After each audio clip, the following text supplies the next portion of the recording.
25 سال عمر تھی حضور علیہ السلام کی جب حضرت خدیجۃ الکبریٰ سے آپ کا نکاح ہوا۔ 40 سال کی عمر میں حضور پر پہلی وحی کا نزول ہوا۔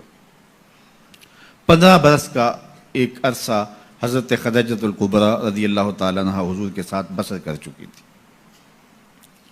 تو وحی کا نزول کوئی معمولی بات نہیں ہے۔ قرآن نے کہا کہ اگر یہ قرآن ہم پہاڑوں پہ نازل کرتے خشیت الہی سے وہ بھی ریزہ ریزہ ہو جاتے۔ یہ قرآن ہے اور یہ حضور کے قلب اطہر پہ نازل ہوا۔ اس کی کیفیات حضور نے محسوس کی تو واپس آئے تو فرمایا زملونی یا خدیجہ، مجھے چادر دو، میں سردی محسوس کر رہا ہوں۔ تو حضرت خدیجۃ الکبریٰ نے چادر اڑا دی۔ تو آقا کریم نے جو کیفیات گزری تھیں، جو حالات تھے، وہ اپنی زوجہ محترمہ کے سامنے رکھے کہ اس وقت میری پوزیشن، میری صورتحال یہ ہے۔ تو حضرت خدیجۃ الکبریٰ نے اس وقت تسلی دیتے ہوئے حضور علیہ السلام کو جو جملے کہے، ان جملوں پہ غور کیجئے۔ یہ حضور کی 40 سالہ زندگی کی کہانی حضور کی زوجہ کی زبانی ہے۔ سیدہ خدیجۃ الکبریٰ نے کہا کلا واللہ لا یخزیک اللہ ابدا، اللہ کی قسم آپ کا رب آپ کی عزت میں فرق نہیں آنے دے گا، آپ کو پریشان نہیں ہونے دے گا۔ میں اللہ کی قسم اٹھا کے کہتی ہوں کبھی ایسا نہیں ہوگا کہ آپ کا رب آپ کی عزت میں فرق آنے دے۔ کیوں؟ 5 چیزیں سیدہ خدیجۃ الکبریٰ نے بیان کیا۔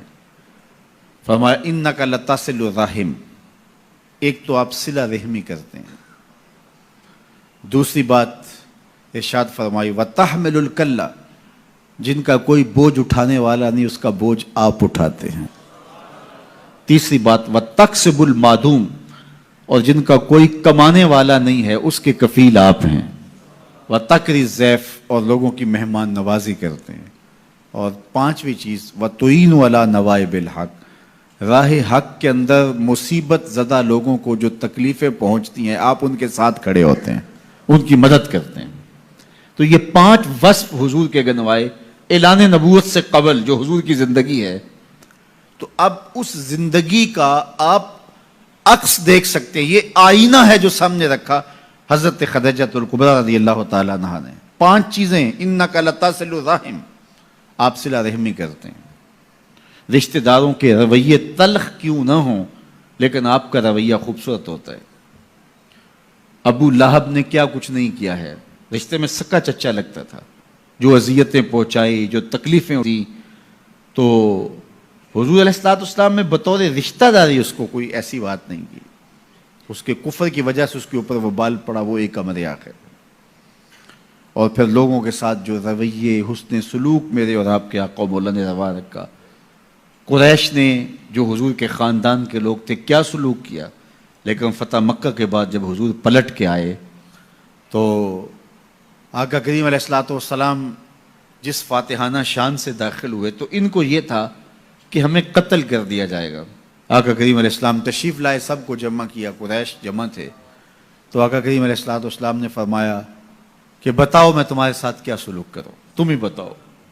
انہوں نے کیا جواب دیا؟ آپ کریم ہیں، کریم باپ کے بیٹے ہیں، اور ہم کریم باپ کے کریم بیٹے سے خیر کی توقع رکھتے ہیں۔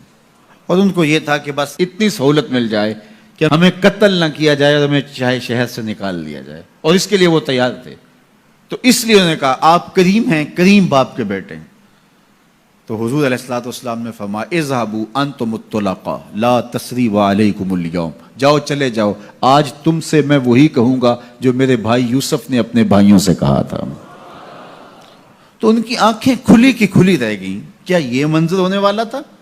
ہم نے کیا کیا، اجریاں ڈالیں، کانٹے بچھائے، گڑھے کھودے، کوڑے پھینکے، اور کیا کچھ نہیں کیا۔ اور ان کا یہ رویہ، اللہ اکبر! تو یہ حضور علیہ السلام کی صلہ رحمی کی وہ مثال ہے کہ جو کائنات میں آپ کو کہیں اور نہیں ملے گی۔ حضور نے ہمیں صلہ رحمی کی تلقین کرتے ہوئے ارشاد فرمایا کہ جو شخص یہ چاہتا ہے کہ اس کے رزق میں برکت ہو اور اس کی عمر میں برکت ہو، 2 چیزیں، جو شخص یہ چاہے کہ اس کے رزق میں بھی برکت ہو، اس کی عمر میں بھی برکت ہو، وہ رشتہ داروں کے ساتھ سلوک اچھا کرے، جب وہ صلہ رحمی کرے